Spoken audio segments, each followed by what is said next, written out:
On the স্পটে এবার আমাদের গন্তব্য আসানসোল লোকসভা কেন্দ্র। আসানসোল লোকসভা কেন্দ্র, আসানসোল মানেই শিল্পাঞ্চল। আসানসোল লোকসভা কেন্দ্রে এবার সিপিআইএমের প্রার্থী কমরেড জাহানারা খান। অন্যান্য এপিসোডের মতনই, এই সিরিজের অন্যান্য এপিসোডের মতনই এবার আমরা জাহানারাদির সাথে আমরা সারাটা দিন কাটাবো, তাদের প্রচারে বিভিন্ন জায়গায় যাব এবং আমাদের চেষ্টা থাকবে আপনাদেরকে জাহানারাদি সম্বন্ধে বিভিন্ন রকম তথ্য দেওয়া। বিভিন্ন রকম মূল কাজ হলো প্রার্থী জাহানারা খানকে আপনাদেরকে চেনানো। চলুন যাওয়া যাক।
জাহানারাদি, সিপিআইএম ডিজিটালে আপনাকে স্বাগত।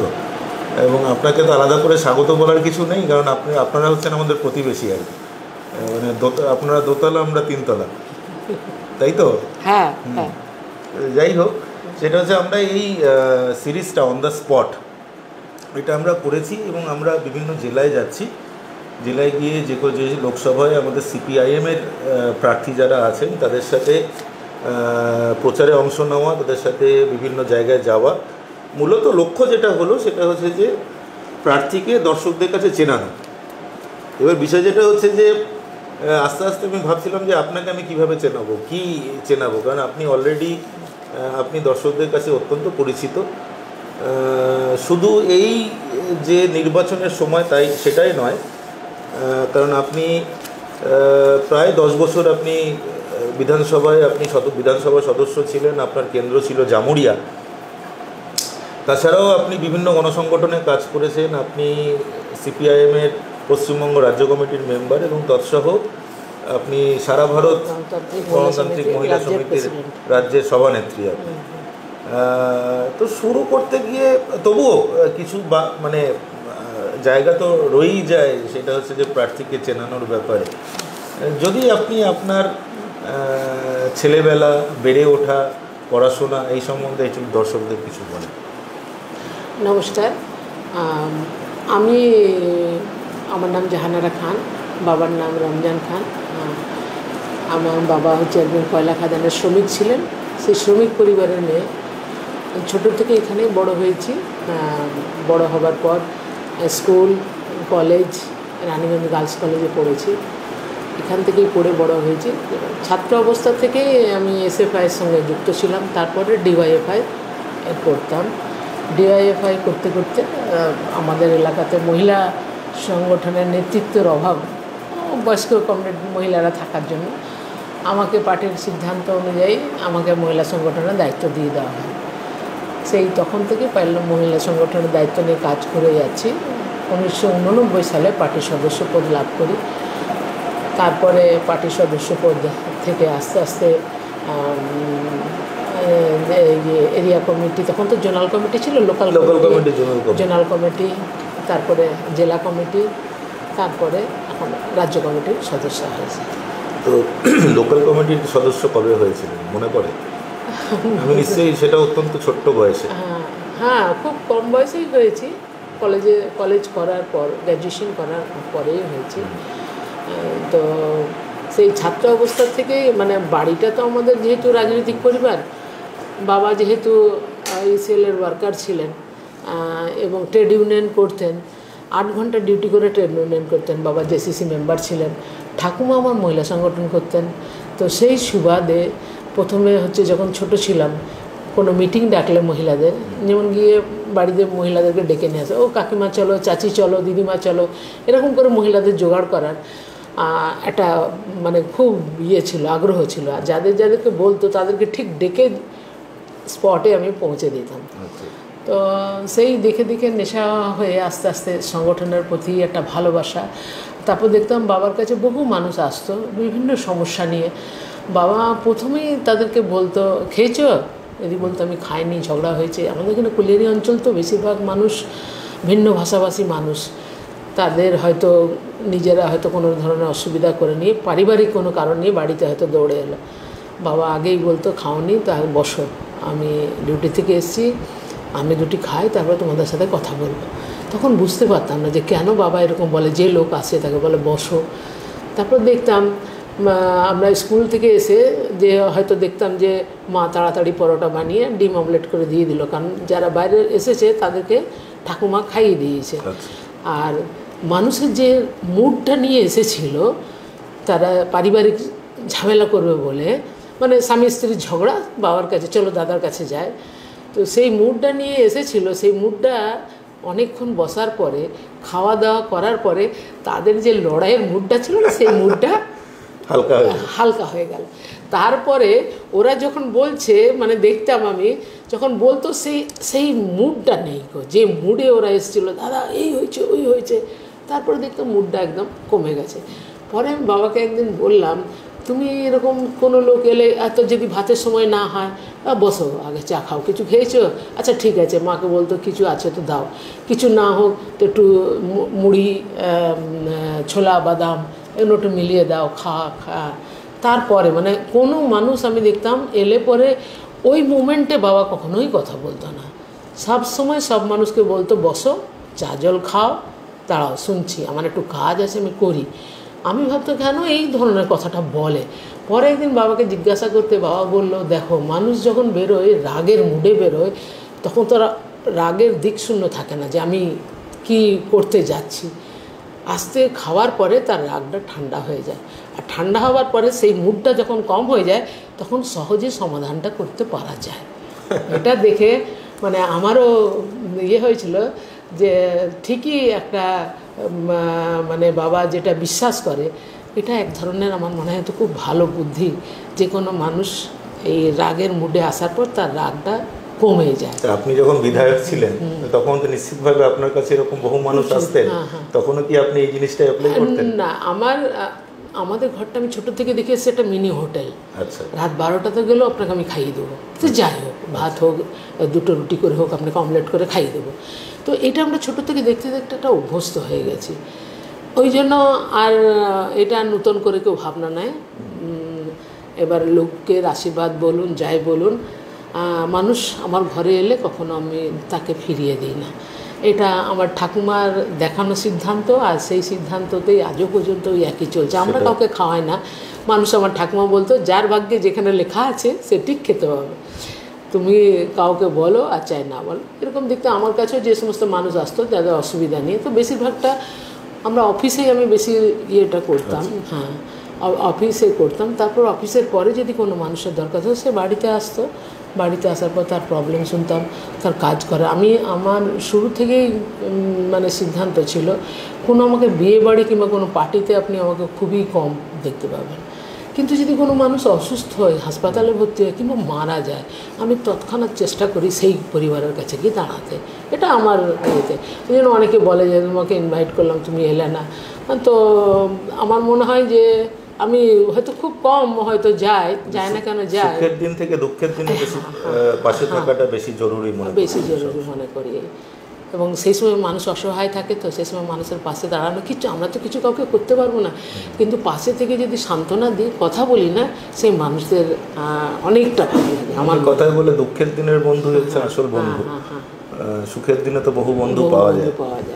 জানাদি, এবার যেটা আপনি বললেন রানীগঞ্জ কলেজে আপনার পড়াশোনা, তার সাথে সাথে আপনি এসএফআই, না এটা কলেজ জীবন থেকে, সরি স্কুল জীবন থেকে আপনি এসএফআই শুরু করেছেন? না, কলেজে গিয়ে এসএফআই করেছি, তারপরে ডিওয়াই। আপনার সাবজেক্ট কি ছিল? আমার হিস্ট্রি, জিওগ্রাফি আর ছিল মূল আর্টস।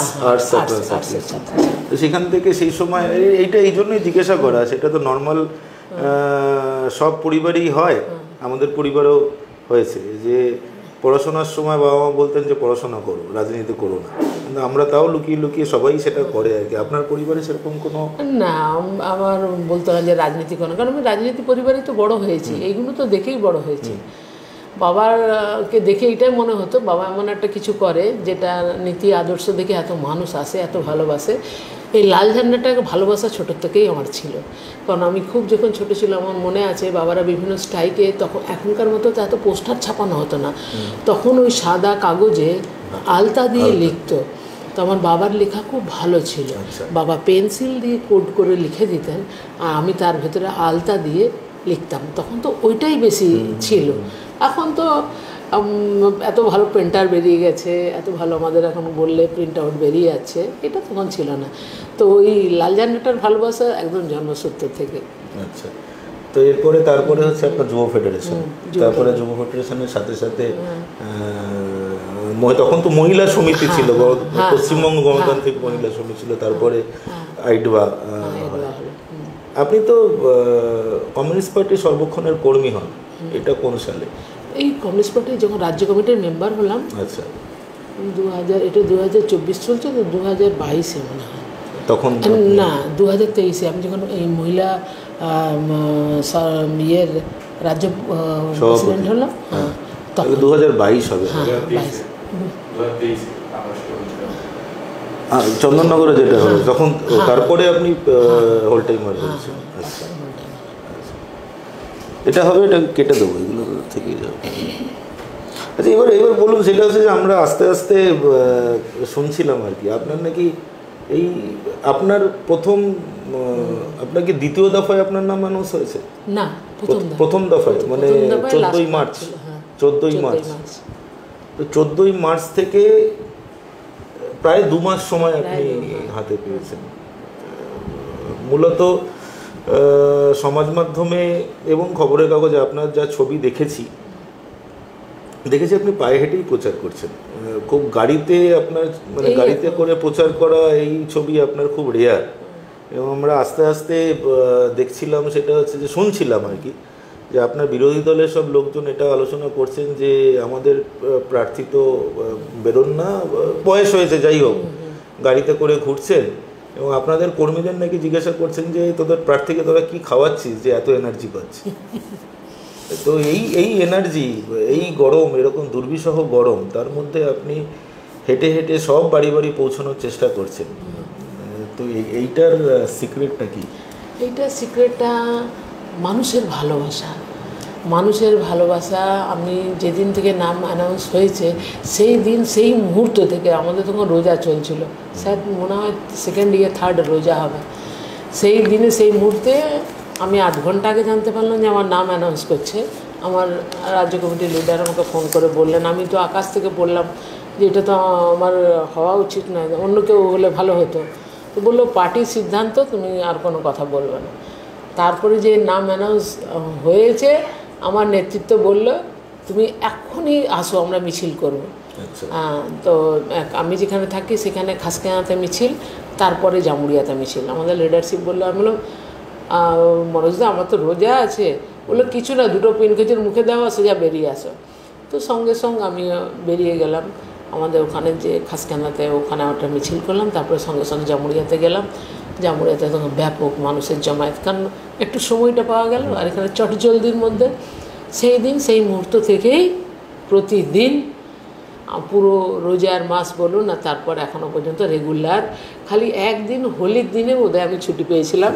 হ্যাঁ, সেদিন যেহেতু রঙের উৎসব, সেই রঙের উৎসবে মানুষ সব মতহারা হয়ে থাকবে, তার উৎসব পালন করবে, ওই জন্য খালি একমাত্র হোলির দিন আমি বাড়িতে ছিলাম। তাও বেশ কিছু লোকের সঙ্গে মারুটি এলাকাতে গিয়ে একটা পরিচয় করলাম। বাকি দিন সেই দিন থেকে হাঁটছি। নির্বাচনে অংশগ্রহণ তো এটা আপনার প্রথম নয়, আপনার এর আগে বহু অভিজ্ঞতা আছে, কিন্তু তবু এবার যে দুর্বিষহ গরম, যে টেম্পারেচার, যদিও আপনাদের এই অঞ্চলে প্রচণ্ড রকম গরম প্রতি বছরই পড়ে, কিন্তু এইবার যেটা বৃষ্টি নেই তার সাথে এইরকম এত মানে টেম্পারেচার, আপনার রেকর্ড টেম্পারেচার, তার সাথে সাথে এই গরমে হেঁটে হেঁটে প্রচার, এর জন্য কি কোনো রকম মানে এর জন্য কোনো রকম খাওয়া দাওয়া কোনো রেস্ট্রিকশন বা একটু ডাক্তারের পরামর্শ এরকম কিছু করেছেন নাকি? না না, শ্রমিকের মেয়ে, ছোটোর থেকে বড় হয়েছি কয়লা খাদানে, গরম ঠান্ডা সহ্য করা আমাদের অভ্যাস আছে। আমাদের এখানে গরমের সময় যতই গরম পড়ে, ঠান্ডার সময় অতিরিক্ত ঠান্ডা পড়ে। তো এই দুটোকে নিয়েই, এই পরিবেশেই মানুষ হয়েছি, তো এই জন্য অন্য কিছু নয়। এখন খুব বেশি গরম থাকার জন্য সকালে একটু ছাতু শরবত খেয়ে বেরো, দুপুরবেলাতে একটু ভাত, একটু সবজি, একটু টক দই, এটা খাওয়ার চেষ্টা করি।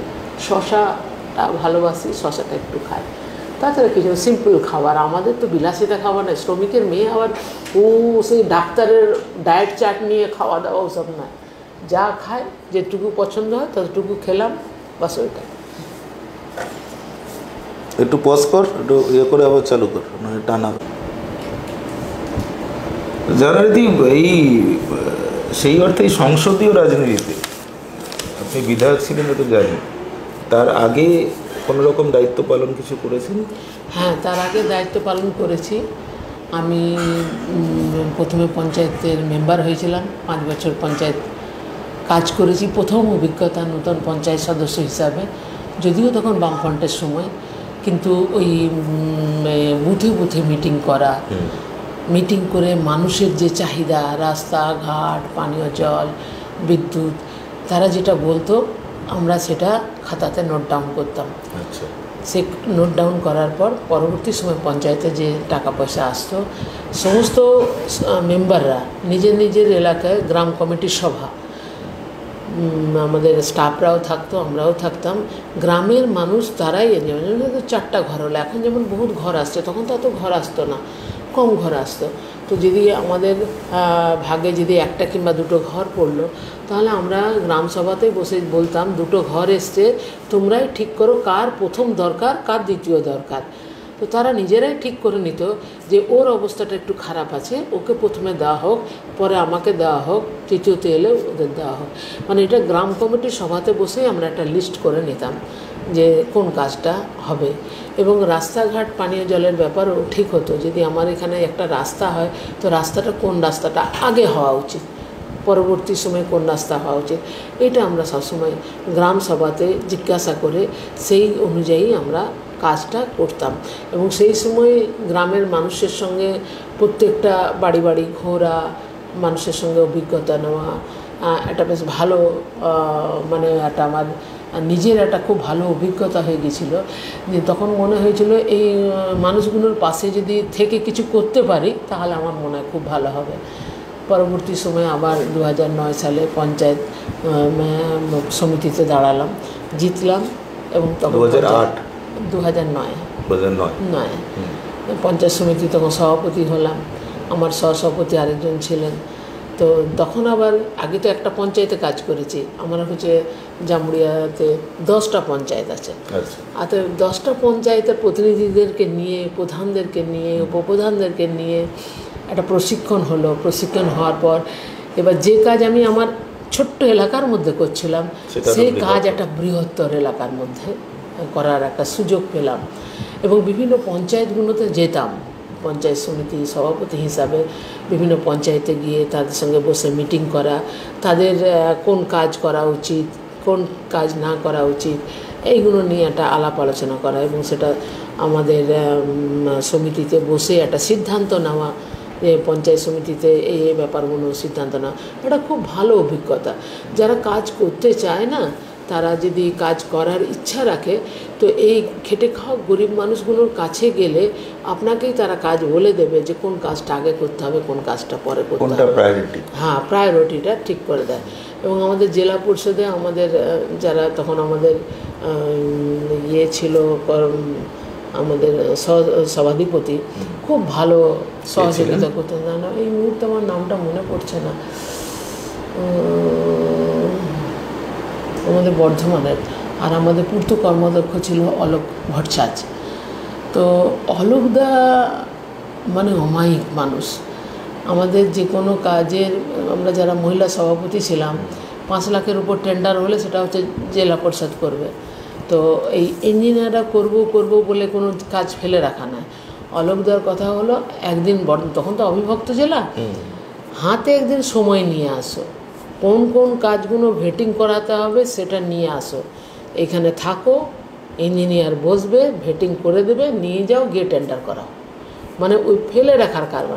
মানে পানাগড়ের, হ্যাঁ পানাগড়ের। হ্যাঁ হ্যাঁ হ্যাঁ হ্যাঁ। তো অলোকদা খুব ভালো কর্মাধ্যক্ষ ছিলেন। এবং যারা আরও সব বিভাগের কর্মাধ্যক্ষ ছিলেন, আমাদের সময় একটা সিস্টেম মেনে কাজ হতো, তো আন্দাজে কাজ হতো না। তো সেই হিসাবে একটা পঞ্চায়েত সমিতির কাজ করতে গিয়ে দেখেছি জেলা পরিষদের সঙ্গে একটা যে লিয়াযোগ দারুণভাবে জেলা পরিষদের সাথে পঞ্চায়েত সমিতির লিয়াযোগ, পঞ্চায়েত সমিতি থেকে গ্রাম পঞ্চায়েতের লিয়াযোগ, এই যে একটা চ্যানেলের মধ্যে কাজ করা অভিজ্ঞতা খুব ভালো হয়েছিল। এবং পরবর্তী সময়ে যখন আমাকে 2011-তে আবার এমএলএতে দাঁড় করালো, সেই সুবাদে যখন গোটা পশ্চিমবঙ্গের একটা খারাপ পরিস্থিতির মধ্যে এলো, একটা নতুন অভিজ্ঞতাতে কাজ করার, যে এত বড় এলাকা জুড়ে কাজ করতে গিয়ে তখন একটা খুব মানে কঠিন পরিস্থিতি গেছে। আমি আসলে এই জায়গাটায় একটুখানি আসতে চাইছিলাম, সেটা হচ্ছে যে 2011-তে আপনি, কারণ ওই সময়টা বলতে পারেন যে লেফট্রন্ট গভর্নমেন্টের পড়ে যাওয়া, সবাই হয়তো বা যারা একটুখানি রাজনৈতিক সচেতন তারাও ভাবছিলেন যে এবারই হয়তো শেষ বার আর কি, মানে 2006 থেকে 2011। যাই হোক, 2011 যখন আপনি প্রার্থী হলেন তখন অনুভূতিটা কেমন ছিল? অনুভূতি তো খুব ভালোই ছিল, কারণ না, একদিক দিয়ে যেমন ভালো ছিল তেমন আরেক দিক দিয়ে খুব খারাপও ছিল। আচ্ছা, সরকার পরিবর্তনের পর এদের যে ধরনের উন্মাদনা, বদলা নয় বদল চায়ের যে কথা প্রতিজ্ঞা বলেছিল, স্কুল কলেজগুলোর নির্বাচন আপনারা দেখেছিলেন।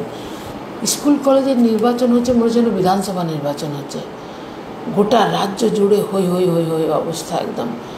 সেই সময় কাজ করতে গিয়ে অনেকটা অসুবিধা হয়েছিল। আমি যেটা জানবার চেষ্টা করি, যখন আপনি বিধায়ক হলেন প্রথমবার, তখন আপনার অনুভূতি এবং আপনার যে আদর্শ ছিলেন আপনার বাবা, তার অনুভূতি কেমন ছিল? আমার বাবা তো খুব খুশি ছিলেন যে আজ মেয়ে নিচের স্তর থেকে কাজ করে আজ ওই জায়গাটাতে গেছে। এবং বাবা সবসময় বলতো যে কাজ দরকার করার, সে কাজ কখনো ফেলে রাখবে না, আজ করবো কি কাল করবো এটা ভাববে না। যে কাজ যখন করার সেটা তখনই করার চেষ্টা করবে এবং মাটির সঙ্গে মিশে কাজ করবে। তুমি এমএলএ হয়ে গেছো তার মানে এই নয় যে তুমি নিচের যে তোমার যে যোগাযোগটা ছিল সেই যোগাযোগটা যেন বিচ্ছিন্ন না হয়ে পড়ে। তো বাবাও সেই রকম ধরনের মানুষ ছিলেন। তো ট্রেড ইউনিয়নে করার যে অভিজ্ঞতাতে বহু মানুষের সঙ্গে যোগাযোগ ছিল এবং সমস্ত মানুষ খুবই ভালোভাবে তাদের সঙ্গে এই কঠিন পরিস্থিতির মধ্যে যোগাযোগ করেও তাদের জন্য কাজ করার চেষ্টা করতাম। বিধানসভা প্রথম দিনটা আপনার মনে আছে? মনে আছে, কারণ কখনো তার আগে বিধানসভা দেখিনি। তো আমাদের যারা সব আগে বিধায়ক হয়েছিল তাদের কাছে কখনো আবদারও করিনি যে একবার আমাদেরকে দেখাতে নিয়ে চলো, অনেক সময় যায় তো ছিল না অভিজ্ঞতা। তো এমনিতে টিভি নিউজে দেখতাম, বইয়ে শুনেছি। তো একটা বিধানসভার ভেতরে ঢোকার, বিধানসভা ভাঙচুরও দেখেছেন? হ্যাঁ, টিভিতে ভাঙচুর দেখেছি, মানে বুদ্ধদেব ভট্টাচার্যের তখনকার দেখেছি, সবটাই তো টিভিতে দেখা।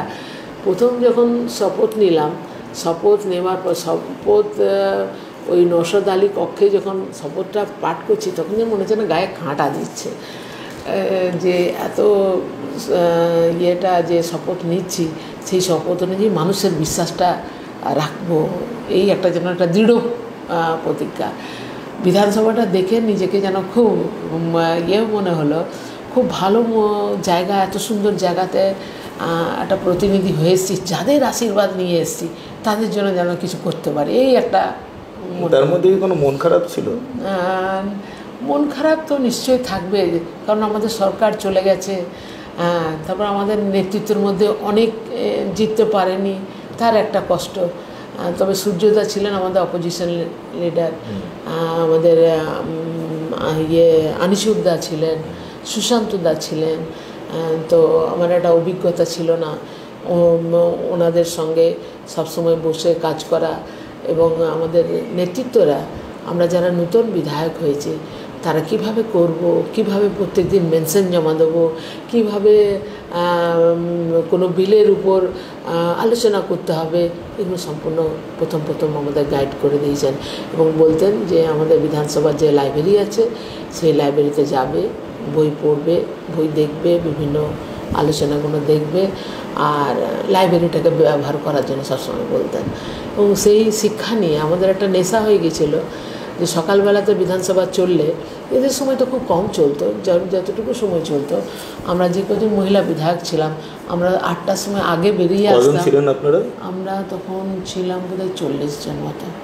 না, মহিলা বিধায়ক? না, মহিলা বিধায়ক বেশি ছিলাম না, আমরা কত 6-7 জন মতো ছিলাম। দেবলীনাদি ছিলেন? হ্যাঁ, দেবলীনাদি, আমি, অপর্ণা সাহা বর্ধমানের, ধূপগুড়ির মমতা রায়, আমরা 5 জন বোধহয় ছিলাম এরকম। 5 জন আমাদের সিপিএমের। যাই হোক, তো সকালবেলা গিয়ে আগে মেনশনের জন্য কাগজ জমা দিতাম, যে আমি বলবো, মানে পরে দিলে পরে যদি আমার কাগজটা না হয়, তো এইটা একটা নেশা হয়ে গিয়েছিলো। যে কদিন হাউস চলবে পেপারটা দেখে প্রত্যেক দিন বিধানসভাতে তোলা। আপনারা জানেন বিধানসভায় প্রথম বক্তৃতা মনে আছে? হ্যাঁ, প্রথম রাজ্যপালের ভাষণের উপরে বলা।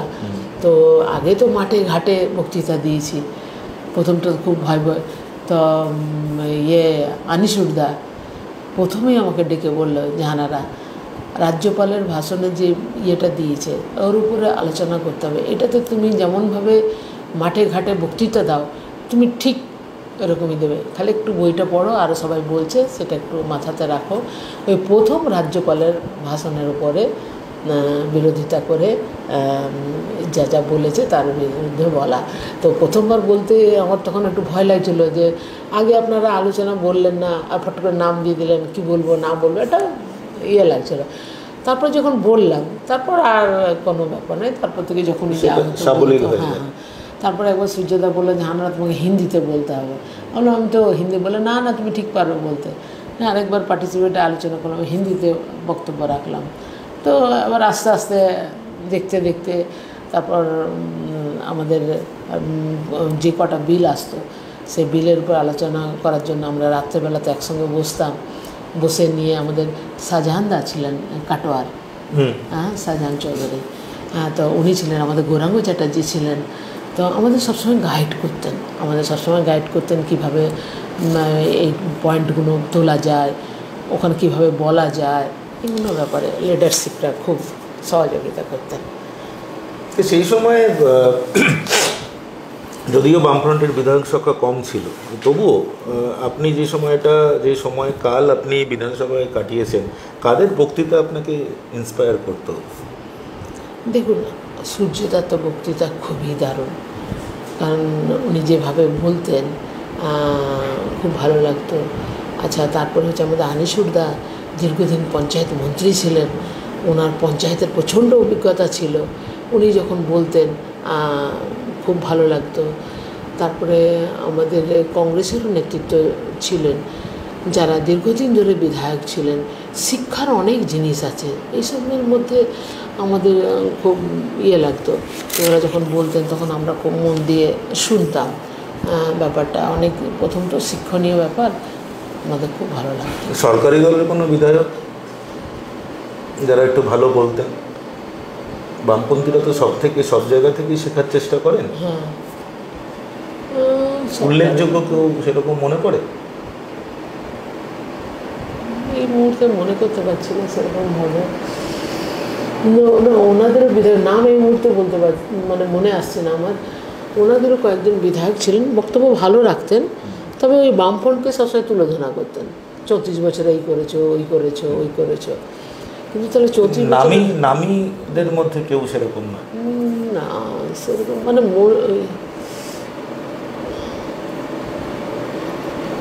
এই মুহূর্তে মনে পড়ছে না, আমি যদি পরে মনে আসে আমি আপনাকে বলতে পারি।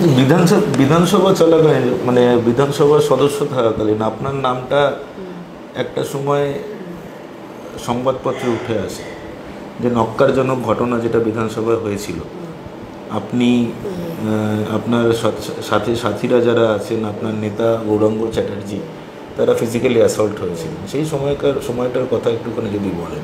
ওরে বাপরে, সে তো ভুলবো না। ওই রোজ ভ্যালি আর টাকা ফেরত নিয়ে আমাদের আলোচনার জন্য উঠেছিল। মানে ফার্স্ট হাফ শেষ হয়েছে, সেকেন্ড হাফের শুরু হবে। আর এটা কোন সাল? এটা গৌরাঙ্গদা ছিল, মানে 2011 থেকে 2016 এর মধ্যে মনে হয় 13-14 হবে, হ্যাঁ এরকমই হবে। আর সেই সময় বলতে ওঠার সময় যেভাবে ওদের বিধায়করা তেড়ে চলে এলো, ওই যে আপনার মামুদা,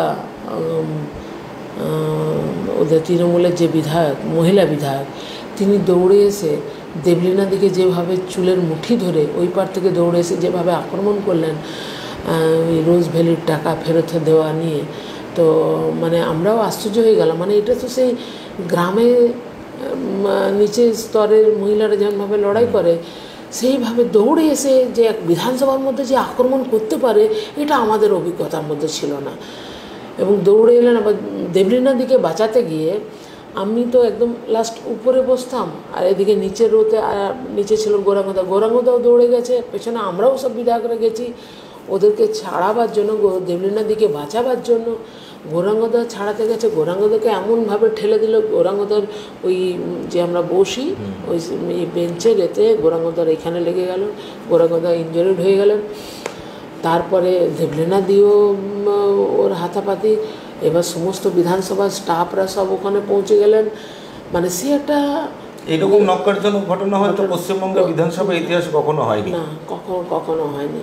এবং তারপরে দুঃখের বিষয়, গৌরাঙ্গদার চোট লেগে ব্লাড বেরিয়ে গেলে এবার গৌরাঙ্গদাকে তাড়াতাড়ি হসপিটালাইজ নিয়ে যাওয়ার জন্য আমরা বেরোলাম সঙ্গে, আমিও। আর বিধানসভার ভেতরে ছিলাম, মোবাইল সবারই সাইলেন্ট, গৌরাঙ্গদারও সাইলেন্ট, আমাদেরও সাইলেন্ট সব। এবার গৌরাঙ্গদাকে তার ইতিমধ্যে তো এটা টিভিতে বেরিয়ে গেছে, এবার সমস্ত মানুষ ফোন করছে। গৌরাঙ্গদাকে আমি অ্যাম্বুলেন্সে করে যখন ওখানে নিয়ে গেলাম পিজিতে, ওখানে নামিয়ে যে একজন বিধায়ক ইনজুরিড হয়েছে তাকে ট্রিটমেন্ট করা তো দূরের ব্যাপার, এখানে নয় ওখানে, ওখানে নয় ওখানে। তারপরে দেবলীনা দিকেও নিয়ে আসা হলো, দেবলীনা দিরও চুলের মুঠি ধরে দেবলীনা দিকেও খুব মেরেছিলেন। আর যেহেতু আদিবাসী শক্তপোক্ত চেহারা বলে, তাই এমনি কোনো মানুষ হলে তো ওখানেই উল্টে পড়ে থেকে যেতেন। এবং দেখে আশ্চর্য হলাম যে দেবলীনা দিকে মারলো সেই বিধায়ক হুইল চেয়ারে বসে হসপিটালে ঢুকছে। আমার তো সেদিনে ওনাকে দেখে আমার এত হাসি লেগেছিল যে এটাকে কি বলে রাজনীতি, যে মারলো সে হুইল চেয়ারে বসে এলো, আর যে মার খেলো তার চিকিৎসা হলো। এবং সম্ভবত মনে হয় সরকারি হাসপাতালে আপনাদের চিকিৎসাও হয়নি, এবং হ্যাঁ প্রাইভেটে নিয়ে যাওয়া, মানে যেহেতু মানে সেটা আর কি ডকুমেন্টেড হবে না আর কি। সরকারি হসপিটালে চিকিৎসা হলে পরে তো সেটা ডকুমেন্টেড হয়। এবং সম্ভবত গৌরাঙ্গদার কোথায় চোয়ালে বা কোনো একটা জায়গায় একটা ক্র্যাকও বা মাথায় এখানে হয়েছিল, তারপরে চোয়ালও ক্র্যাক হয়েছিল। যেটা জানবার বিষয় সেটা হচ্ছে ঘরের মেয়েকে এরভাবে অ্যাসল্ট করা হয়েছে, এবং আপনার সম্বন্ধে আমি যতদূর মনে পড়ে একটা খুব বাজে কটূক্তিও এসেছিল সরকারি দলের বিধায়কদের কাছ থেকে। আপনার জামুরিয়ায়, আপনার এলাকায় কি প্রতিক্রিয়া ছিল? ঘরের মেয়েকে মেরেছে এই নিয়ে এলাকার মধ্যে খুব একটা খারাপ ছিল যে বিধানসভার ভেতরে ওরা তো আগে ভাঙচুর করেছিল, সেটা মানুষ জানে, কিন্তু বিধায়ককে এইভাবে আক্রান্ত করবে এটা কাউরি জানা ছিল না, এবং এটা আমাদের অভিজ্ঞতার মধ্যে ছিল না। তো ওইটা এক অভিজ্ঞতা। আবার প্রত্যেক দিন এই যে রাজ্যে মহিলা নির্যাতন হচ্ছে, তো মহিলা নির্যাতনের ব্যাপারে প্রত্যেক দিন আমরা বিধানসভাতে উঠাতাম, মানে এটা আমাদের রেগুলারই ছিল, হাউস চললে রেগুলার বলা, ডেলি প্যাসেঞ্জারের মতো। তো সরকারি দলের বিধায়ক মেমারির নাম বলতে চাইছি না, তো উনি লাস্টে এমন একটি কটূক্তি, আমি যখন বললাম, বলার পরে এমন ধরনের একটা উক্তি ছুড়ে দিল বিধানসভার ভেতরে, যেটা শুনে আমারও একদম মানে মাথা গরম হয়ে গেছিলো। যে একটা হাউসের মধ্যে বসে, যেখানে আমরা শপথ নিয়ে এই জায়গাটাতে আসি, পবিত্র স্থান যেখানে আইন তৈরি হয়, সারা রাজ্যের মানুষ এটাকে করে, সবার ভাগ্য হয় না ওই জায়গাটাতে যাওয়া কিংবা বসা, যাদেরকে মানুষ আশীর্বাদ করে ওখানে পাঠিয়েছে, তার এই ধরনের নোংরা উক্তি। মহিলা মুখ্যমন্ত্রী ছিলেন না, সেদিনে মুখ্যমন্ত্রী ছিলেন না, এবং সেই সময় স্পিকার ছিলেন না, ডেপুটি স্পিকার ছিলেন না। আজ উনি নেই, মারা গেছেন। তো আমি সঙ্গে সঙ্গে ডেপুটি স্পিকারের কাছে ছুটে যাই, যে আপনাকে তো স্পিকার সাহেব দায়িত্ব দিয়ে গেছে এই চেয়ারে বসার জন্য, তো আপনি বসে থেকে কি করলেন? আপনার সামনেই ধরনের একটা কথা বললো, আপনি কিছু তার উপায় করলেন না। তারপর উনি বলছে, আমি কি বলবো, আমি তো প্রথম বুঝতে পারিনি। তারপরে আমাদের হাউস ব্রেক হয়, আমি সোজা দৌড়ে যাই স্পিকারের কাছে। স্পিকার তো সব রুমে তো লাগানো থাকে, স্পিকার সাহেব শুনেছিলেন। আমি যেই ঢুকেছি, আমার সঙ্গে আমার সুজনদা, আমরা সবাই বিধায়করা যখন গেছি, আমি স্পিকার সাহেবকে বললাম সোজা, যে স্পিকার সাহেব আপনি তো এলেন 10 মিনিটের ব্রেকে, তো আপনি তো যাকে দায়িত্ব দিয়ে এলেন, তিনি তার দায়িত্বটা কিভাবে পালন করলেন আপনি আগে বলুন। একজন বিধায়ককে, একজন মহিলা বিধায়ক সরকারি আর একজন বিরোধী বিধায়ক এই ধরনের কটূক্তি করার সাহস পায় কী করে? এই সাহস পান আপনাদের যা রাজনীতি, যে নোংরার রাজনীতি, যে কাজ আপনার গ্রাম বাংলায় করে বেড়া, সেই কাজ আপনারা বিধানসভার ভেতরে করলেন। তখন আমাকে স্পিকার বলল, এবং তখনই আমাদের পার্থ চ্যাটার্জি ফার্স্ট হাফে ছিলেন না, আর যিনি জেলের মধ্যে আছেন তিনি পরে ঢুকেছেন, এবং আমাদের ববিদাও খুব বললেন ঝাড়া দিয়ে আমাকে, আমি ওনার হয়ে মাপ চাইছি হাত জোড় করে, সুজিত বসু এরা সব, তাপসদা এরা সব ভাই। আমি বললাম, না আপনারা কিসের জন্য মাপ চাইবেন? আপনারা তো কোনো কথা বলেননি, তাহলে আপনি কেন করবেন? আপনার দলের বিধায়ক বলেছে। আমাকে শুধু এইটুকু বললো, জানারা তুমি চিন্তা করো না, যে কথা বলেছে দায়িত্ব তার। তারপরে যখন সেকেন্ড হাফ যখন শুরু হলো, পার্থদা ব্যাপারটা তুললেন এবং তিনি বললেন, এটা খুব লজ্জাজনক ঘটনা, যে বলেছে সে দুঃখ প্রকাশ করুন। লাস্টে যিনি বলেছিলেন সে হাউসে ক্ষমা চাইতে বাধ্য হলেন। অর্থাৎ লড়াইটা আমি কোথাও ছাড়িনি, বিধানসভার বাইরেও যেমন লড়ি, বিধানসভার ভেতরে কেউ যদি কথা বলে মাথা নোয়াইনি, মাথা উঁচু করে লড়াই করেছি। এবং নিজের রাজনীতির, দেখুন দল আমরা আলাদা করতেই পারি, কিন্তু মানুষ হিসাবে তো সবাই, সেই মানুষের জায়গাটাতে নিজের প্রমাণ বিধানসভাতে দিয়েছে, যার ফলে আর পরে আমার মনে হয় না যে তাকে দল। আপনার সাথে আগে যা কথা হচ্ছিল, প্রথম দফার যে প্রার্থী তালিকা, সেখানে আপনার নাম, আপনার লোকসভা কেন্দ্রে আপনার নাম সেখানে অ্যানাউন্স হয়েছে। সর্ব মিলিয়ে মোটামুটি প্রায় 60 দিন, 2 মাস আপনি হাতে পেয়েছেন। প্রচারে কতটা জায়গা, এই বিশাল এরিয়া আপনার এই লোকসভা কেন্দ্র, আসানসোল লোকসভা কেন্দ্র, কতটা কভার করতে পেরেছেন? প্রায় দেখুন, বিধানসভাতে বিরাট এলাকা, 7টা বিধানসভা, প্রত্যেকটা বিধানসভাতে আমি গেছি, চেষ্টা করেছি বেশিরভাগ জায়গাতে যাওয়ার জন্য, কিন্তু এখনও হয়তো কিছু জায়গা বাকি আছে। 1-2 দিনের মধ্যে যতটুকু পারবো সেটা আমি কভার করার চেষ্টা করবো, যতটা পারা যায় ভোটারের কাছে পৌঁছানো, কাছাকাছি ভোটার টু প্রার্থী, এটা হওয়ার চেষ্টা করছি। এবার যেমন সবকটা লোকসভা কেন্দ্রে যেটা সিপিআইএম এর স্ট্র্যাটেজি, সেটা হচ্ছে যে প্রায় সব ভোটারের কাছে পৌঁছে যাওয়া, এটা শুধু এখানে নয়, আপনিও কি চেষ্টা করছেন তেমনটা? হ্যাঁ, সব ভোটারের কাছে পৌঁছাবার চেষ্টা করছি। তবে এই মাঝে গরমটা অতিরিক্ত পড়ে যাওয়ার ফলে, আগে যেমন সকালবেলাতে 12টা পর্যন্ত প্রচারটা করতে পারছিলাম, এইখানে গরমটা বেড়ে যাওয়ার ফলে আমি তো বেরোতে পারবো, কিন্তু যারা ভোটার আছে তারা তো এই রোদের গরমের মধ্যে তারা অস্থির হয়ে যাচ্ছে। অনেকে বয়স্ক আছে, অনেক মহিলা আছে, অনেক খেটে খাওয়া গরিব পরিবারগুলো আছে, যারা কাজের জন্য বাইরে চলে যায়, তাদের সুবিধা অনুযায়ী তাদের এলাকাতে আমাকে যেতে হচ্ছে। আমি চেষ্টা করছি 100% যাতে যাওয়া যায়। মূলত কি বলছেন মানুষকে? দেখুন, মার্চ মাসে প্রথম সপ্তাহ থেকেই আমি ঘুরছি, এলাকার মানুষের মধ্যে সবথেকে বেশি পানীয় জলের হাহাকার। প্রত্যেকটা জায়গাতে বলছে যে আমাদের জল নেই, জল নেই, জল নেই। এবং হচ্ছে বেরোজগারি, যেটা হচ্ছে এখানকার এলাকার ছেলেদের কোনো কাজ নেই, নতুন কোনো শিল্প নেই, কলকারখানা বন্ধ হয়ে গেছে। বন্ধ কলকারখানাতে নতুন করে যাতে শিল্প স্থাপন হয়, সেই কথাই মানুষের কাছে আমি বলছি। যদি আগামী দিনে সেই ধরনের কোনো কাজ করতে পারি, তাহলে হচ্ছে প্রথমে হচ্ছে বেকারত্ব দূর করা, সেই চেষ্টাটাই আমি করব। কি মানে ধরে নেওয়া যাক যে এই আসানসোল লোকসভার মানুষ আপনাকে সুযোগ দিলেন সংসদে যাওয়ার জন্য, শিল্প স্থাপন এই যে উদ্যোগ, নতুন শিল্প স্থাপন হলে পরেই যে অনেকটা বেকারত্ব যে সমস্যা তার সমাধান হবে, কর্মসংস্থান হবে।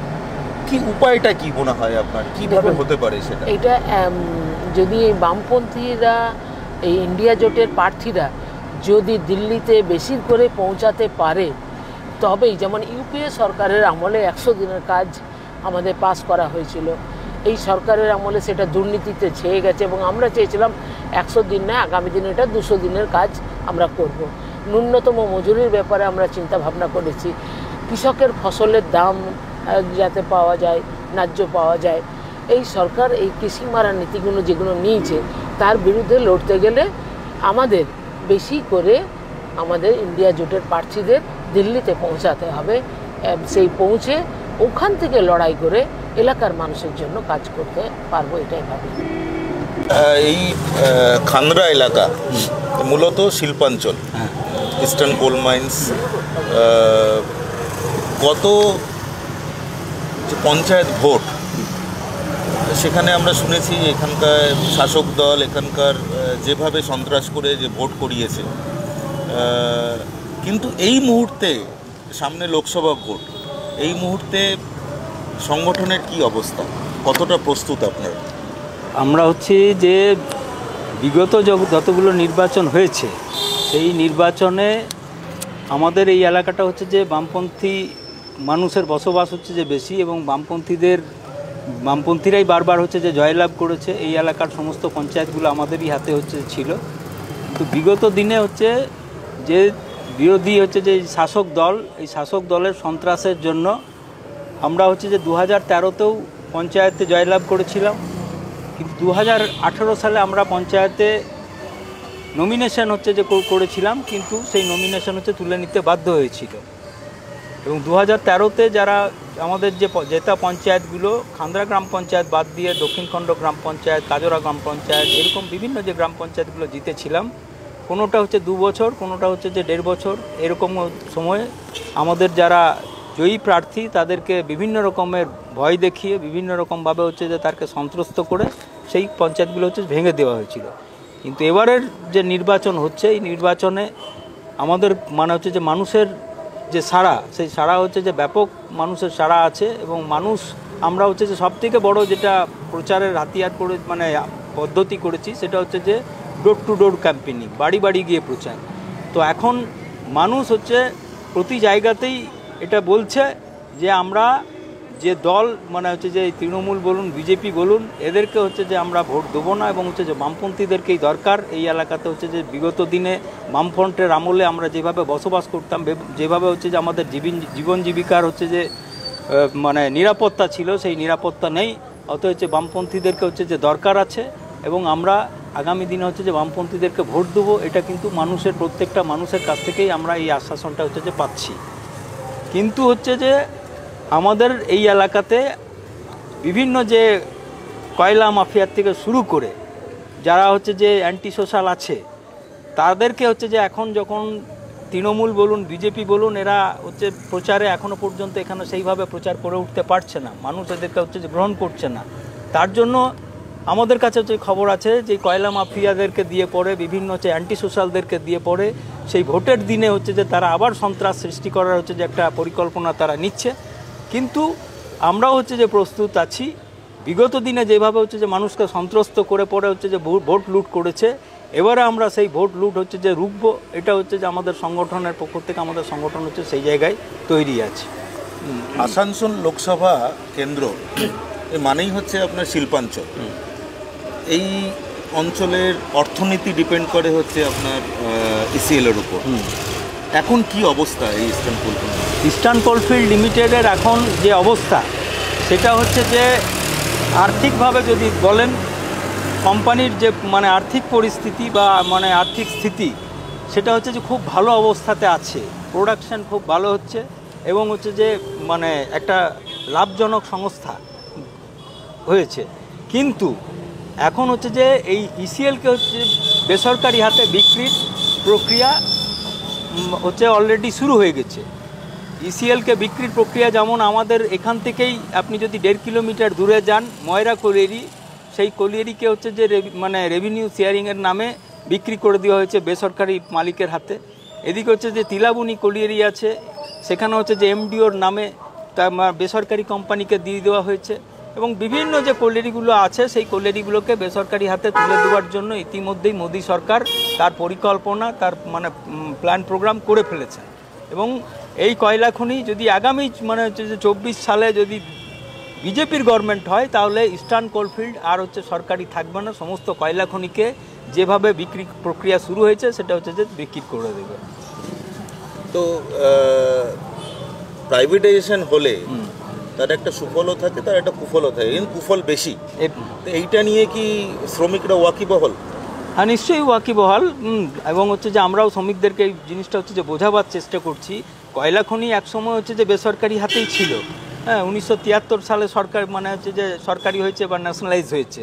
হ্যাঁ, স্বাভাবিকভাবে বেসরকারি যখন ছিল তখন কয়লা খনিতে কী অত্যাচার ছিল শ্রমিকদের উপরে সেটা পুরনো যারা কয়লা খনির শ্রমিক তাদের হচ্ছে অভিজ্ঞতা আছে এবং তাদের কাছ থেকে নতুনরাও অনেক কিছু শুনেছেন।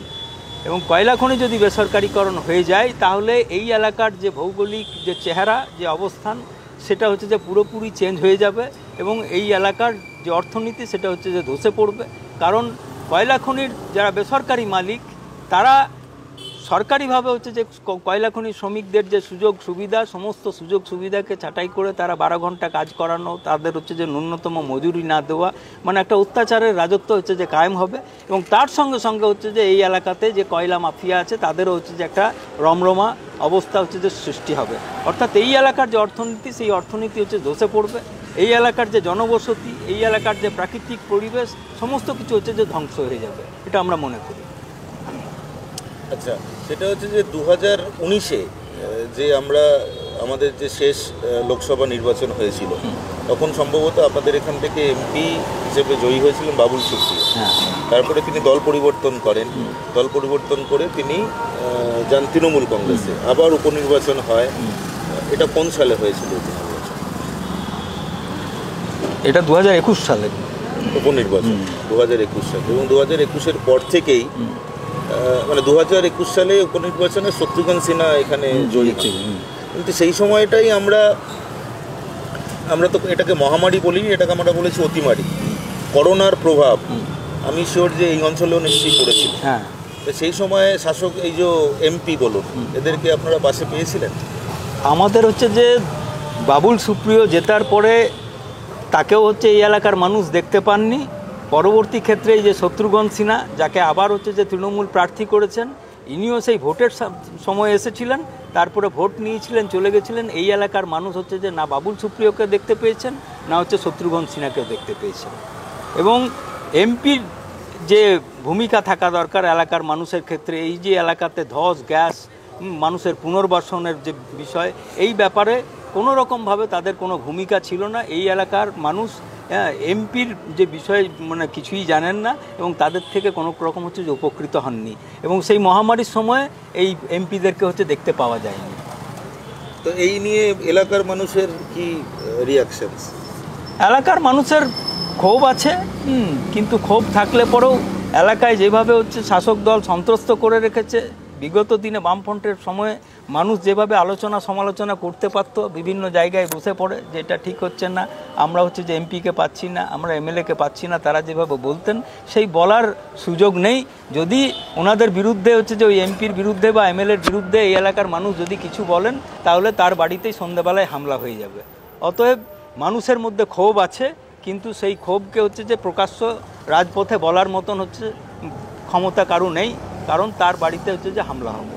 এই যে আপনি যেটা বললেন সেটা হচ্ছে যে এই কয়লা খনিকে কেন্দ্র করে এলাকায় ধস এবং পরিবেশগত অনেক রকম সমস্যা আছে, তো সেইটা নিয়ে কারণ 2014 পর থেকেই হচ্ছে আপনার বাম বিরোধী এমপিরা বাবুল সুপ্রিয় দীর্ঘদিন ছিলেন, একটা টার্ম প্লাস আর কিছু কয়েকটা বছর, তারপরে তৃণমূল কংগ্রেসের এমপি, তারা কি কখনো লোকসভায় সরব হয়েছেন এখানকার এই সমস্যা? কোনো রকমভাবে হচ্ছে যে সরব হননি।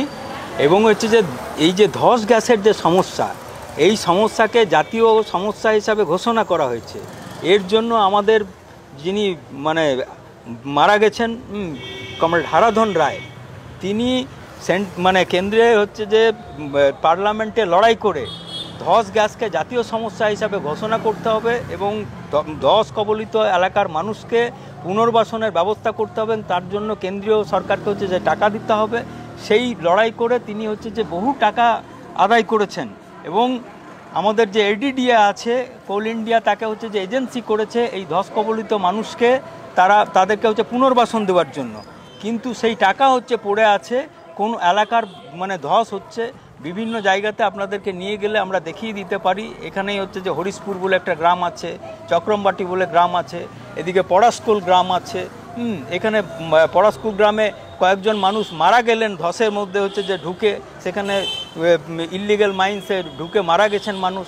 কোনো রকমভাবে হচ্ছে যে এই ব্যাপারে এই আমাদের যারা বিগত দিনে তৃণমূল এবং বিজেপির যারা এমপি ছিলেন তারা কোনো রকম এই ব্যাপারে কোনো কথা বলেননি এবং আজ পর্যন্ত হচ্ছে যে পার্লামেন্টে কয়লা খনির বেসরকারিকরণ থেকে শুরু করে কয়লা খনি মানুষের হচ্ছে যে মানে পুনর্বাসনের ব্যাপারে তারা কোনো কথা বলেননি।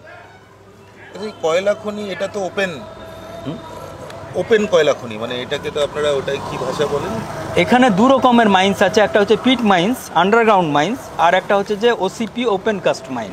দু রকমের কয়লা খনি এখানে হচ্ছে যে চলে। তো ওপেন কাস্ট মাইন্স থেকে তো আপনার অনেক বেআইনিভাবে কয়লা লুটও হয়, যেটা এখানকার রাস্তাঘাটে চললে পরে দেখা যায়। তো সেই লুট মানে হয়তো সরকারি সম্পত্তি নষ্ট, তো সেটাকে আটকানোর জন্য প্রশাসনগতভাবে কোনো রকম পরিকল্পনা কিছু হয়েছে?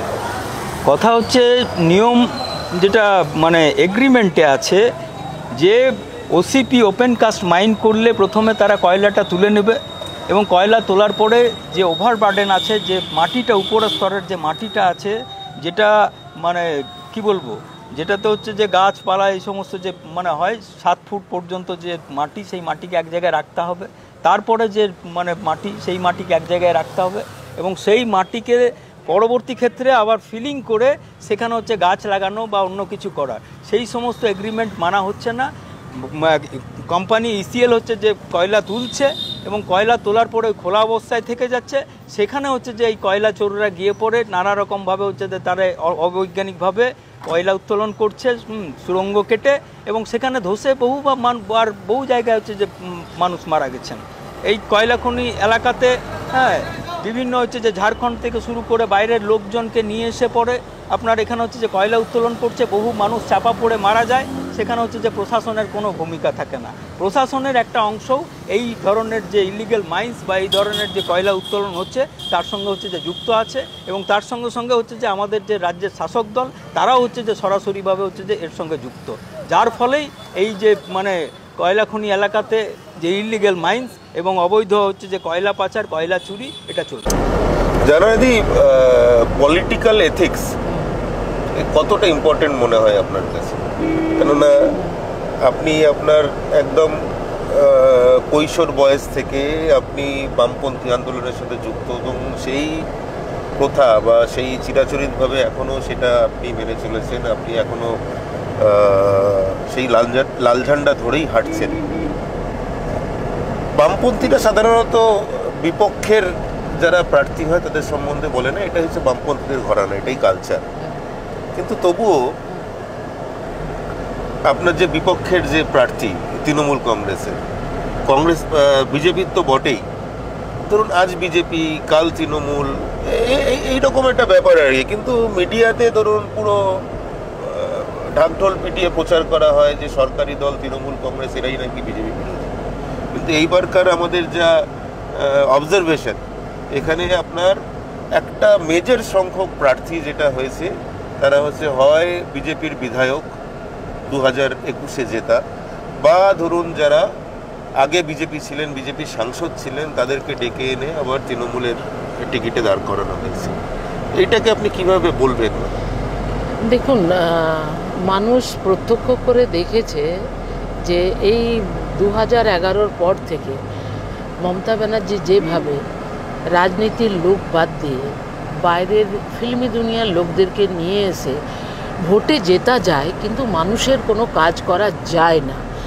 তাদের চমক, তাদের চাকচিক্য মানুষকে আকর্ষণ করে, ঠিক কথা, মানুষ সেই অনুযায়ী ভোট দেয়, কিন্তু সাধারণ রাজনীতিবিদ না থাকার ফলে মানুষ যে সাধারণভাবে তাদের কাছে যে পৌঁছানোর যে সুযোগ সুবিধা সেটা মানুষ পায় না। আমার কাছে তারা তাদের নীতি এবং আদর্শের বিরুদ্ধে আমার লড়াই, ব্যক্তি বিশেষের বিরুদ্ধে নয়।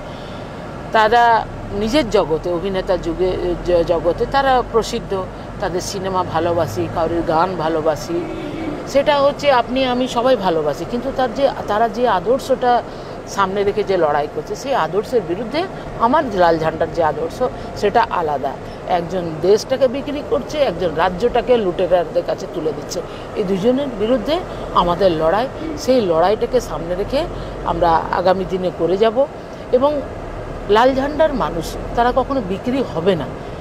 এই যে আমরা আসানসোল শিল্পাঞ্চলে লোকসভা কেন্দ্রে যাদেরকে বিগত দিনে ভোট দিয়ে নির্বাচিত করেছিল, তারা নিজের সুবিধা অনুযায়ী সে তার গিরগিটির মতো রং পরিবর্তন করে অন্য দলে চলে গেল। জনগণকে আবার উপনির্বাচনের মুখে সামিল হতে হলো। কিন্তু জনগণের ট্যাক্সের টাকায় নয় ছয় করা, তো মানুষ যাদেরকে ভোট দেবে তাদের প্রতি মানুষের একটা আস্থা থাকবে, সে 5 বছর স্থায়ীভাবে থাকবে এবং মানুষের জন্য কাজ করবে। তো এই মানুষের জন্য কাজ করাটা সবাই পারে না, যারা রাজনীতি লাইনে আছে তারা ছাড়া মানুষের কাছে কেউ দায়বদ্ধতা নয়। এই দায়বদ্ধতার জায়গাতে থেকেই লাল ঝান্ডার মানুষরা কাজ করে যাচ্ছে।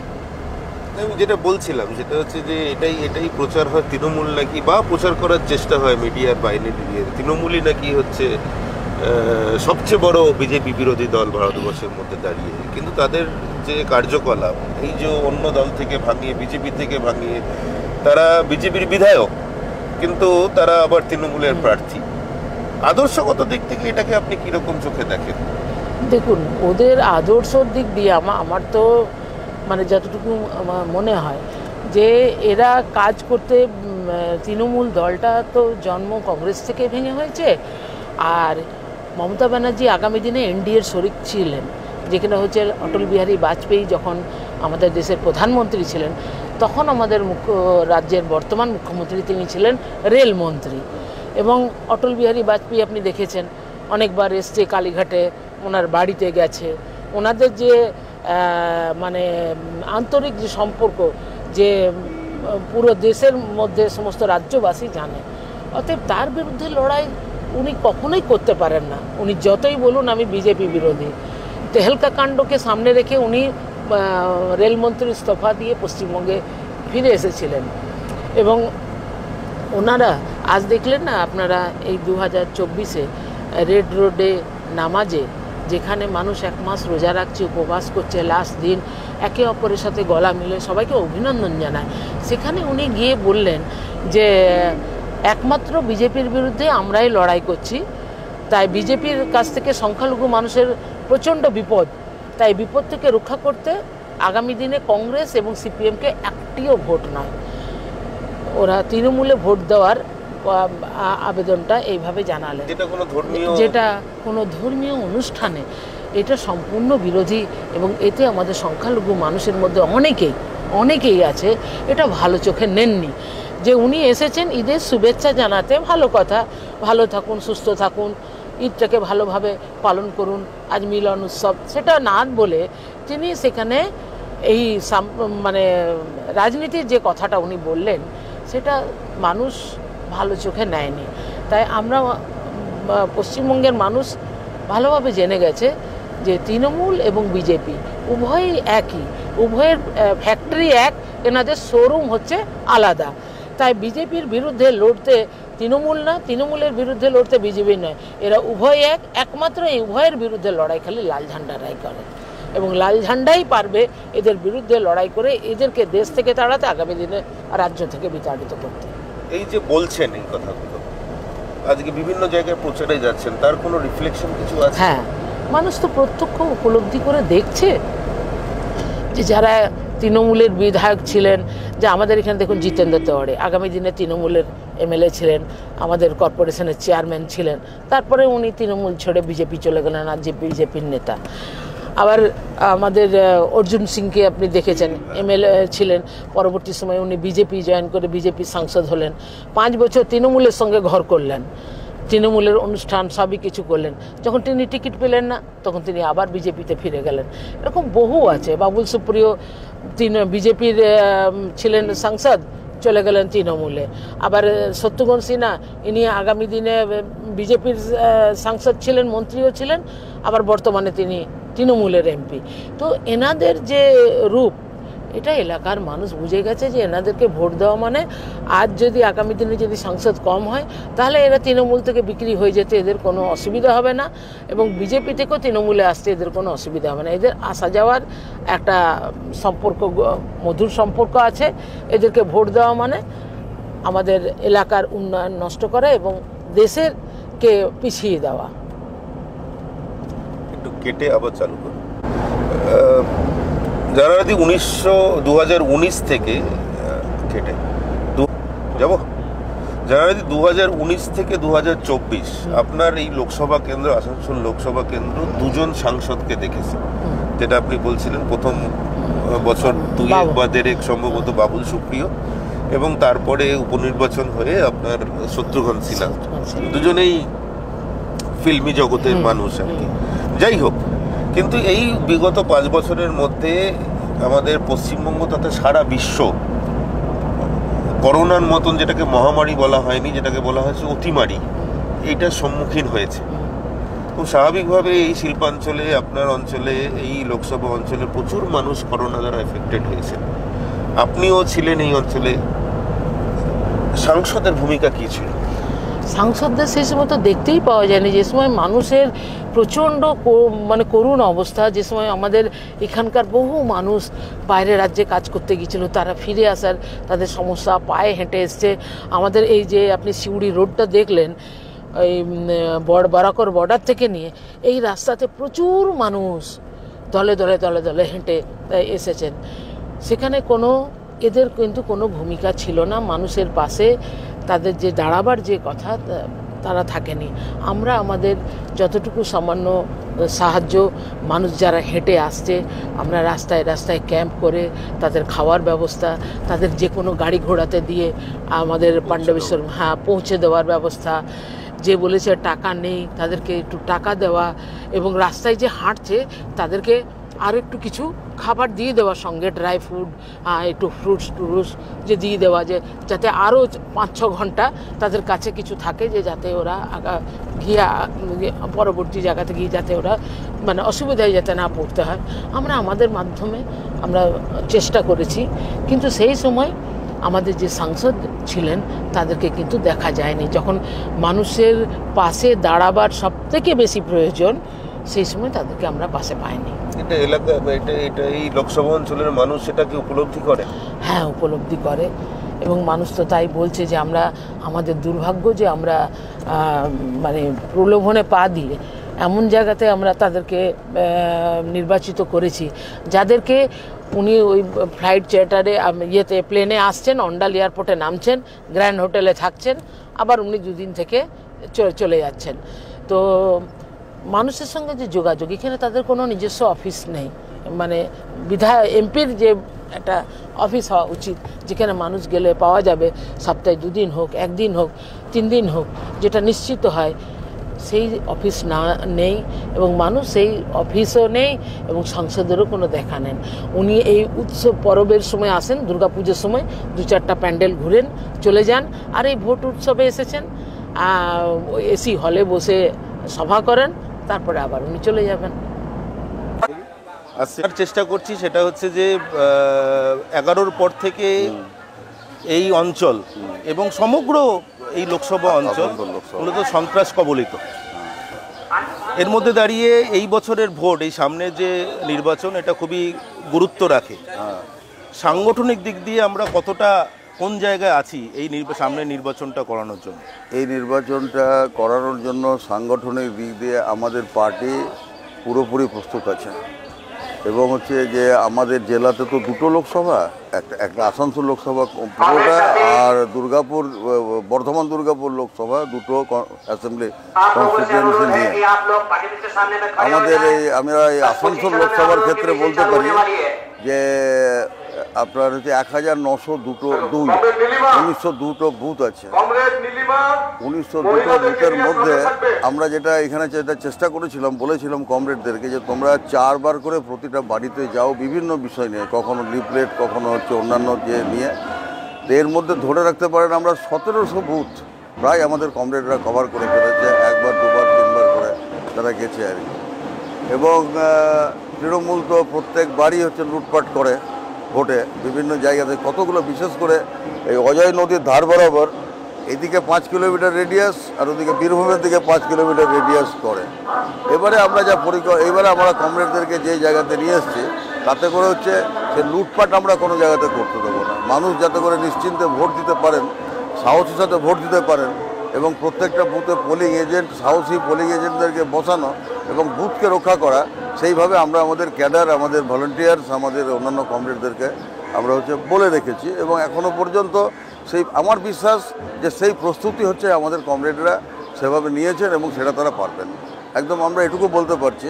এবং এই নির্বাচন কিন্তু হচ্ছে দুরন্ত একখানা লড়াই হবে এই লোকসভা কেন্দ্রে, এই আর কি। 2014 সালের পরে যারা সাংসদ হয়েছেন তারা আমাদের এই শিল্পের সমস্যা নিয়ে আমাদের এই আসানসোল লোকসভা কেন্দ্রে কোনো আগ্রহ দেখাননি। প্রথমটাতে আমার মনে আছে যখন হিন্দুস্তান কেবলস বন্ধ ছিল তখন সেখানে গিয়েছিলেন বাবুল সুপ্রিয়, সেখানে মানুষকে অনেক গল্প, আশার গল্প শুনিয়ে এসেছিলেন এবং সম্ভবত একটা মিথ্যা কথা বলে মিষ্টি বিলি করেছিলেন। পরবর্তীকালে আমি যা জানি তিনি আর ওই জায়গায় যেতে পারেননি, কিছু হয়নি। এরপরে শত্রুঘ্ন বাবু এমএলএ হয়েছিলেন, এমপি হয়েছিলেন। তার ওই এলাকার কারখানা বা কোলিয়ারি সম্পর্কে কোনো কথা, কোনো বক্তব্য আমরা কোনোদিন শুনিনি। এমনকি আমাদের এই এলাকাটা, এই রানীগঞ্জ বিধানসভা এবং পাণ্ডবেশ্বর বিধানসভায়, এখানে কারখানা রানীগঞ্জ বিধানসভায় কিছুটা আছে, কিন্তু দীর্ঘদিনের কোলিয়ারির সংখ্যা অনেক বেশি। বহু কোলিয়ারি ইতিমধ্যেই বন্ধ হয়ে যাচ্ছে বা বন্ধ হয়ে গেছে, কোনো আগ্রহ নেই তাদের। এবং সবচেয়ে বড় কথা, এই দীর্ঘদিন কোলিয়ারিগুলো চলার ফলে আমাদের অনেক গ্রাম ধসে যাচ্ছে। আমার দেখা একটা গ্রাম একেবারে হাইওয়ের সামনে, হরিশপুর গ্রাম, ধস হয়েছে। আমরা সেখানে গেছি, আন্দোলন করেছি, মানুষ ঢুকতে পারছে না। গর্ভবতী মহিলা রাস্তার উপরে তার শিশু সন্তানের জন্ম দিতে হচ্ছে। রাত্রিবেলায় বৃষ্টি হচ্ছে, তারা রাস্তার উপরে বসে আছে। কারণ আমার নিজের দেখা, আমরা প্রথম দিন যখন যাই একটি দোতলা বাড়ির পাশে আমরা বসেছিলাম, আবার পরের দিন যেয়ে দেখি সেই বাড়িটা চিনতে পারছি না, সেটা একতলা হয়ে গেছে। কি ভয়ানক পরিস্থিতি বুঝুন। এরপরে আর একটা গ্রাম, পড়াস্কুল গ্রামে হচ্ছে গিয়ে ধস হয়েছে। হরিপুরে এমএসকে ছিল, সেটা ধস হয়েছে, পুকুরগুলো জল শুকিয়ে যাচ্ছে। এই ধসের ব্যাপারে আমাদের দীর্ঘদিনের নেতা হারাধন রায় এমপি ছিলেন, আমাদের কোলিয়ারি শ্রমিকদের নেতা ছিলেন। তিনি এই পুনর্বাসনের জন্য সুপ্রিম কোর্টে একটা মামলা করেছিলেন। সেই মামলার রায় হয়েছিল হারাধন রায়ের পক্ষে বা এই এলাকার কয়লাখনি এলাকার ধস কবলিত মানুষের পক্ষে। আমার যতটুকু জানা আছে 2010 সালে সুপ্রিম কোর্ট যে নির্দেশ দিয়েছিল অবিলম্বে পুনর্বাসনের ব্যবস্থা করতে হবে, যার জন্যে 529 কোটি টাকা অ্যালটমেন্ট করে টাকা পাঠিয়ে দিয়েছিলেন। তখন বামফ্রন্ট সরকার ছিল। এজেন্সি করা হয়েছিল এডিডিএকে, আড্ডাকে, দুর্গাপুর আসানসোল ডেভেলপমেন্ট অথরিটিকে। এরপরে এই কাজ শুরু হয়েছিল। টাকা আসার পরে পুনর্বাসন দিতে গেলে তো একটা সমস্যা থাকেই। গ্রামের ক্ষেত্রে অ্যাকচুয়ালি যারা গরিব মানুষ, তপশিলি, উপজাতি, তাদের জায়গার কোনো প্রমাণপত্রগুলো নেই, থাকে না। এটা বলতে গেলে অনেক বড় ব্যাপার, অনেক কথা বলতে হবে, সেসব আমি বলছি না। তো এই কাজটা করার সময় পরেই সরকারটা চলে গেছে। তো যখন সেখানে ধস হয়, আমরা এডিডি অফিসে গেছি, সিএ এর কাছে ঘেরাও করেছি। তিনি আমাদের বলেছেন এই টাকা কোথায় গেছে আমি বলতে পারবো না। পরে আমাদের প্রচণ্ড চাপের কাছে উনি বলতে বাধ্য হয়েছেন যে আমরা যে অ্যারোটোপলিশ হয়েছে তার কাছ থেকে জায়গা কিনেছি 1 কোটি টাকা বিঘা। অথচ এই অ্যারোটোপলিশ করার সময় যে জায়গা আমরা অ্যারোটোপলিশকে দিয়েছিলাম, মানুষকে রাজি করিয়েছিলাম 5 লাখ টাকা বিঘা। মানে এইরকম একটা সমস্যার মধ্যে আমাদের গোটা অঞ্চল, গোটা এলাকা, এই সমস্যা, এই কয়লা খনির সমস্যা গোটা আসানসোল লোকসভা জুড়েই আছে। একেবারে বারাবণী এলাকা থেকে শুরু করে পাণ্ডবেশ্বর বিধানসভা, 7টা বিধানসভার মধ্যেই কয়লা খনি এলাকার যে সমস্যা, এই সমস্যা আগামী দিনে আরও ভয়ঙ্কর হবে। গ্রামের পর গ্রাম হচ্ছে গিয়ে কয়লা কাটা হয়ে গেছে, এগুলো ধসতে শুরু করবে। জানি না পুনর্বাসন না পেলে আমাদের এলাকার মানুষরা বা আমরা কোথায় আগামী দিনে যাব, কোথায় থাকবো, এর কোনো গ্যারেন্টি নেই। এই সময়ে এই মাটির গহ্বর থেকে কয়লা তুলে নেওয়ার জন্যে জল থাকে না এখানে, প্রচণ্ড জলের সমস্যা। আপনারা এখন যান প্রত্যেকটি গ্রামে যে নয়নজুলি আছে, জোড় আছে বা খাল আছে, সেই জলগুলো ট্যাঙ্কারে করে মানুষকে সাপ্লাই দিচ্ছে। আর মানুষ ক্ষুধার্ত মানুষের মতো, পিপাসার্ত মানুষের মতো সেখানে দাঁড়িয়ে সেই জল নিয়ে খাচ্ছে, স্নান করছে, রান্না করছে, এর কোনো বিহিত নেই। এমপি ছিল 14 সালের পরে, এখন এমপি আছে, এদের কোনো ভূমিকা আছে বলে আমরা দেখতে পাই না। জল কখনো কখনো কয়লা খনি কর্তৃপক্ষের কাছে আমরা প্রতি বছর গ্রীষ্মকালে আন্দোলন করি। আন্দোলনের ফলে কয়লা খনি কর্তৃপক্ষ ডাম্পারে করে ওই জল গ্রামগুলোতে সাপ্লাই করে।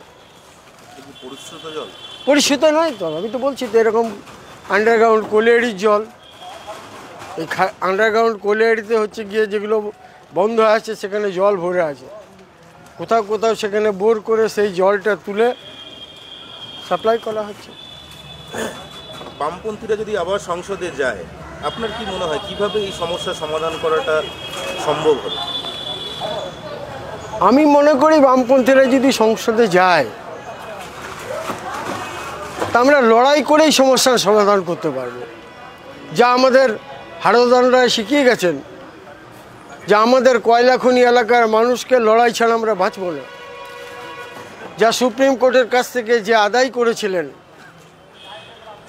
কেন কিসের অভাব? 10,000 কোটি টাকা আমাদের কয়লা সংস্থা হচ্ছে গিয়ে করোনার সময়ে কেন্দ্রীয় সরকারের পিএম কেয়ারে, প্রধানমন্ত্রীর যে পিএম কেয়ার ফান্ডে দিতে পারে 10,000 কোটি টাকা।